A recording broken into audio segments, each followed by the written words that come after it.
Bismillahirrahmanirrahim. Assalamualaikum warahmatullahi wabarakatuh. Bismillah, alhamdulillah, wassalatu wassalamu ala rasulillah wa ala alihi wa ashabihi wa mawala.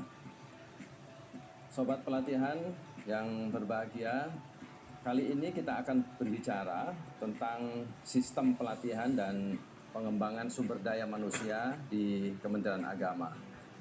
Ada 4 poin yang akan kita bahas. Pertama, mengapa kompetensi pegawai perlu ditingkatkan. Yang kedua, berkaitan dengan hubungan pengembangan kompetensi dengan pelatihan.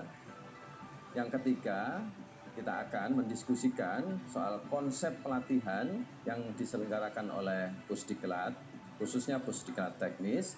Dan yang keempat, bagaimana menjaga mutu pelatihan. Oke, mengapa kompetensi pegawai harus ditingkatkan? Setidaknya ada 3 poin yang ingin saya sampaikan. Pertama, bahwa peningkatan kompetensi itu adalah hak setiap pegawai dan itu dijamin melalui regulasi peraturan pemerintah nomor 17 tahun 2021 bahwa setiap pegawai itu memiliki hak untuk peningkatan kompetensi, tentu sesuai dengan kompetensi masing-masing. Guru akan ditingkatkan kompetensinya, begitu juga kepala desa, pengawas, penyuluh agama, dan seterusnya.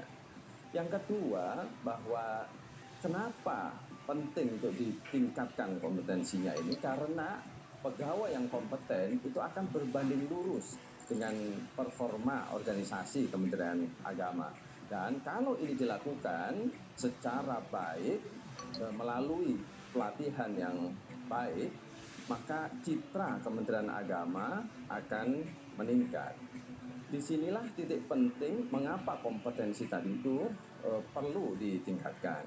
Lalu bagaimana antara kompetensi dengan pelatihan? Ada 4 kuadran ASN yang perlu dikaitkan antara 2 hal. Yang pertama, sisi kompeten dan kualifikasi, dan yang kedua kaitannya dengan kinerja atau performance. Nah, kalau dilihat dari kuadran, bisa sobat pelatihan lihat di sini. Di kuadran pertama itu jika kualifikasi seseorang pegawai sesuai, misalnya sarjananya sesuai tarbiyah misalnya, maka dia kompetensinya sejatinya mengajar menjadi guru. Tetapi bisa saja di kinerja ada masalah atau perbedaan. Maka kalau antara kualifikasi pendidikan dengan kompetensi yang dimiliki sebagai guru tadi misalnya, atau sebagai penyuluh yang juga kualifikasinya sesuai dan memiliki kinerja yang bagus, maka ini ada di kuadran 1 yang layak dipertahankan. Tapi bisa jadi seorang ASN ada di kuadran nomor 2. Kompetensinya, kualifikasinya, ya ini tidak sesuai, tapi kinerjanya bagus. Nah, untuk ASN semacam ini perlu dilakukan pelatihan, dilakukan diklat, atau pilihannya dilakukan mutasi. Atau ada yang mungkin juga di kuadran yang ketiga, dia kompetensi kualifikasinya sesuai, tapi problem dengan kinerjanya, maka ini bisa jadi opsinya dilakukan rotasi atau mutasi. Tapi jangan sampai ASN tidak kompeten, tidak memiliki kualifikasi yang relevan, dan juga tidak memiliki kinerja. Maka ini perlu kemudian dilakukan rasionalisasi. Nah, 4 kuadran inilah yang untuk bisa menggambarkan bagaimana posisi seorang ASN dan hubungan antara kompetensi pelatihan itu bisa dilakukan. Lalu konsep pelatihan yang diselenggarakan oleh Pusdiklat Kementerian Agama itu bagaimana? Sobat pelatihan, kita sekarang menghadapi perkembangan yang luar biasa.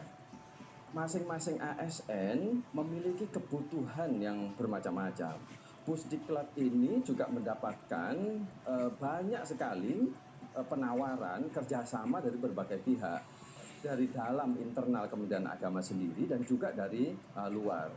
Untuk kebutuhan-kebutuhan unit di dalam Kementerian Agama sendiri itu banyak sekali. Ada Bimas Islam, Bimas Kristen, dan Bimas agama yang lain. Ada Direktorat Jenderal Pendidikan Islam, ada Direktorat terkait misalnya dengan penyelenggaraan haji dan umroh. Ada sekarang unit baru Badan Penyelenggaraan Jaminan Produk Halal.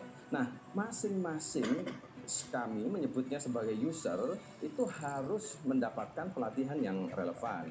Karenanya maka user based training itu yang kita akan coba terapkan, pelatihan yang berdasarkan kepada kebutuhan user masing-masing. Dan makanya